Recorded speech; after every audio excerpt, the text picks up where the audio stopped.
തിയേറ്ററുകളിൽ സൂപ്പർ ഹിറ്റായി കുതിപ്പ് തുടരുകയാണ് എമ്പുരാൻ. എഡിറ്റ് ചെയ്ത പതിപ്പ് ഇന്നു മുതൽ തിയേറ്ററുകളിൽ പ്രദർശിപ്പിച്ചു തുടങ്ങുമെന്നാണ് വിവരം. 24 എഡിറ്റുകളോടെയാണ് സിനിമ ഇനി കാണിക്കുക. വിവാദങ്ങൾക്ക് നടുവിലും മലയാളത്തിൽ ഏറ്റവും വേഗത്തിൽ 200 കോടി ക്ലബ്ബിലെത്തിയ ചിത്രമായി മാറിയിരിക്കുകയാണ് എമ്പുരാൻ.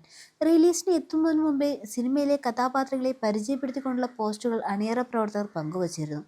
ഇപ്പോഴിതാ പ്രണവ് മോഹൻലാലിന്റെ ക്യാരക്ടർ പോസ്റ്റ് പങ്കുവച്ചിരിക്കുകയാണ് ചിത്രത്തിന്റെ അണിയറ പ്രവർത്തകർ.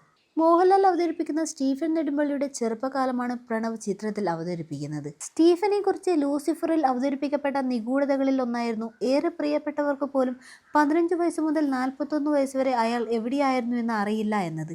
26 വർഷം സ്റ്റീഫൻ എവിടെയായിരുന്നു എന്ന ചോദ്യത്തിന് ഉത്തരം പ്രണവ് തരുമെന്നാണ് ആരാധകർ വിശ്വസിക്കുന്നത്. നടന്റെ പ്രകടനം സിനിമയുടെ 3-ാം ഭാഗത്തിലാകും കാണാൻ കഴിയുക. അതേസമയം വില്ലൻ കഥാപാത്രത്തിന്റെ പേര് ബജ്രംഗി എന്നത് മാറ്റി ബൽദേവ് എന്നാക്കിയിട്ടുണ്ട്. വിവാദങ്ങൾക്കു പിന്നാലെ എമ്പുരാൻ സിനിമയിലെ റീ എഡിറ്റിംഗ് വേർഷനിൽ വെട്ടിയത് 24 ഭാഗങ്ങൾ. സ്ത്രീകൾക്കെതിരായ അതിക്രമങ്ങൾ രംഗങ്ങൾ പൂർണ്ണമായും നീക്കി. മതചിഹ്നങ്ങളുടെ പശ്ചാത്തലത്തിൽ വാഹനങ്ങൾ കടന്നു പോകുന്ന രംഗവും നീക്കി. വില്ലന്റെ പേരു മാറ്റി. നന്ദി കാർഡിൽ നിന്നും സുരേഷ് ഗോപിയുടെ പേരു നീക്കി. സംഘപരിവാർ സംഘടനകൾ വിമർശനം ഉന്നയിച്ച് ഗുജറാത്ത് കലാപവുമായി ബന്ധപ്പെട്ട സീനുകളിലും മാറ്റം വരുത്തിയിട്ടുണ്ട്.